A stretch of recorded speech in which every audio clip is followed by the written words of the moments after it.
Welcome to 99 TV. నేను Sai Sudha. Bulletin updates చూద్దాం. ఛత్తీస్గఢ్లో కాల్పులు కలకలం రేపాయి. బీజాపూర్ జిల్లాలో మావోయిస్టులు పోలీసులకు మధ్య ఎన్కౌంటర్ జరిగింది. ఈ ఎన్కౌంటర్లో 3 మావోయిస్టులు మృతి చెందారు. నేషనల్ పార్క్ ఏరియా అటవీ ప్రాంతంలో ఈ ఘటన జరిగింది.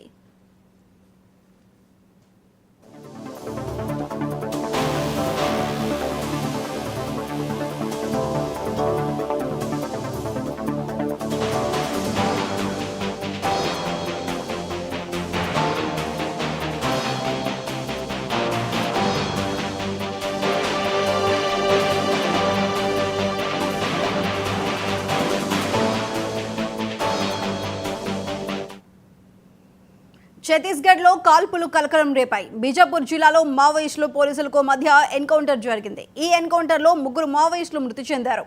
నేషనల్ పార్క్ ఏరియా అటవీ ప్రాంతంలో ఈ ఘటన జరిగింది.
ఛత్తీస్గఢ్లో జరిగిన ఈ కాల్పులకు సంబంధించి మరింత సమాచారం మా ప్రతినిధి చిరా రవి అందిస్తారు.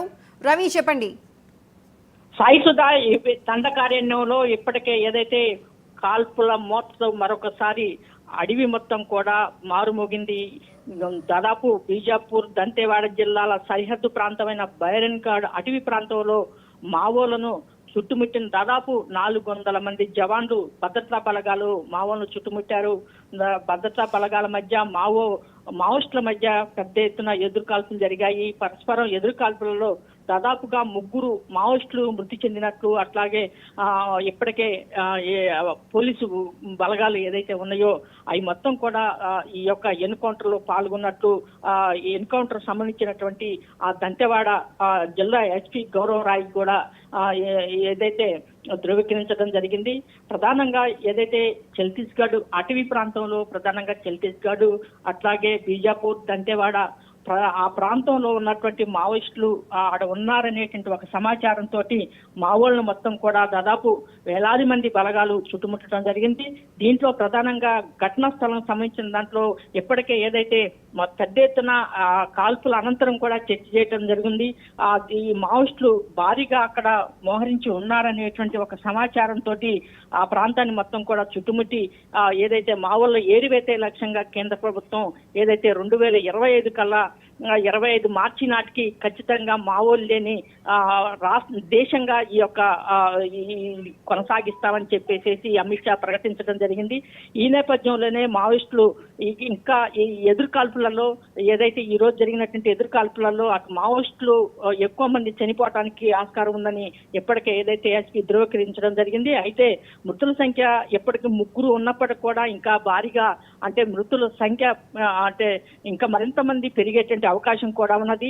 అయితే దీంట్లో ఈ ఏడాది సంవత్సరంలోనే దాదాపు మావోయిస్టులు 119 మంది ఈ ఎన్కౌంటర్ లో చనిపోవడం జరిగింది. అట్లాగే పోలీసులు కూడా కొంతమంది చనిపోవడం జరిగింది. ఏదైనప్పటికి కూడా ఏదైతే మావోయిస్టులు దంతెవాడ అట్లాగే దండకారణ్యంలో ఏరివేతే లక్ష్యంగా మావోయిస్టులను ఏరివేతే లక్ష్యంగా ఇప్పటికే భద్రతా బలగాలు పెద్ద ఎత్తున కూంబింగ్ ఆపరేషన్ చేస్తున్న సందర్భం అయితే నెలకొంది. ఈ నేపథ్యంలోనే ఈ రోజు జరిగినటువంటి ఎదురుకాల్పుల్లో 3 చనిపోవడం జరిగింది. Sai Sudha. Right Ravi, thank you.